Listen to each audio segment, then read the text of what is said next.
এক পাগলে বলছে, আমার আল্লাহ যদি খুশি হয়ে আমাকে জাহান্নাম দেয় আলহামদুলিল্লাহ। এবার শিক্ষিত সমাজ যারা আমাদের মতো কিছু আছে না, বেশি পণ্ডিত, এবার যাই বলতেছে সবাই চাই জান্নাতে যাইতে, এই পাগলে চাই জাহান্নামে যাইতে। কত বড় গাদা।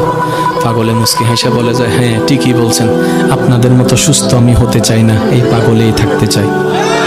এবার তাদের একটু টনক লটলো, কই কেন? সবাই চাই জান্নাত, তুমি চাচ্ছ জাহান্নাম। বলে যে ভাইয়ারা, আপনারা মনে হয় আমার কথাটা খেয়াল করেন নাই। আমি বলেছি আমার রব যদি খুশি হয়ে,